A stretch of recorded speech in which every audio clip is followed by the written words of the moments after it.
ગાંધીનગર જિલ્લાના દહેગામ તાલુકાનું એક ગામ કરજોદરા, જ્યાં આવેલી છે એક ઐતિહાસિક વાવ. નમસ્કાર મિત્રો, હું છું તુષાર અને આજની વિડીયોમાં તમારું સ્વાગત છે. મિત્રો, આ વાવ કોણે બંધાવી હતી તેની કોઈ ચોક્કસ માહિતી મળતી નથી. અનુમાનિત રીતે કહેવું પણ મુશ્કેલ બને છે, કેમ કે આપણા ભવ્ય ઇતિહાસમાં નિર્માણ પામેલા સ્થાપત્યોમાં માત્ર શાસકોએ જ નહીં પણ નગરશેઠો, વ્યાપારીઓ અને સંતોએ પણ લોક કલ્યાણ કાજે વાવો અને કૂવાઓની સ્થાપના કરી છે. કરજોદરાની વાવની વાસ્તુશૈલીની વાત કરીએ તો આ વાવનો એક પ્રવેશદ્વાર હોવાથી આ એક નંદા પ્રકારની વાવ છે. વાવમાં 3 પડથાર આવેલા છે. પડથારની રચના એટલે પગથિયામાં વચ્ચે ચાલી શકાય તેવી જગ્યા, જેની રચના પગથિયા ઉતરતી વેળાએ થાક ન લાગે તે માટે કરવામાં આવતી હતી.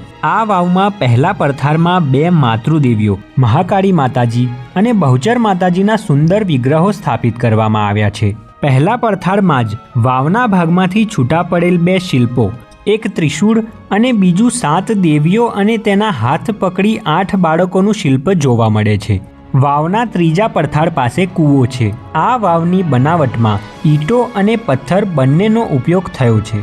અલ્પ પ્રમાણમાં કોતરણી કામ પણ જોવા મળે છે, જ્યાં દિવાલો ઉપર આવેલા કેટલાક રેખાચિત્રો નિર્માણ સમયે વાવને કલાત્મક બનાવવાનો પ્રયાસ કરવામાં આવ્યો હશે તે વાતની સાક્ષી પૂરે છે.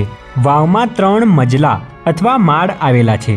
વાવની સંપૂર્ણ બનાવટ આ રેખાચિત્ર પરથી સમજી શકાય છે. મિત્રો, જે તે સમયે વટેમાર્ગુઓને પાણી મળે અને રાતવાસો કરવા માટે વિસામો મળે તે માટે વાવોનું નિર્માણ થતું હતું. કરજોદરાની વાવનો અંદરનો ભાગ જર્જરિત હાલતમાં છે, પણ પહેલા બીજા મજલાનો ભાગ ગ્રામજનો દ્વારા જીર્ણોદ્ધાર કરી સંરક્ષિત કરાયો છે.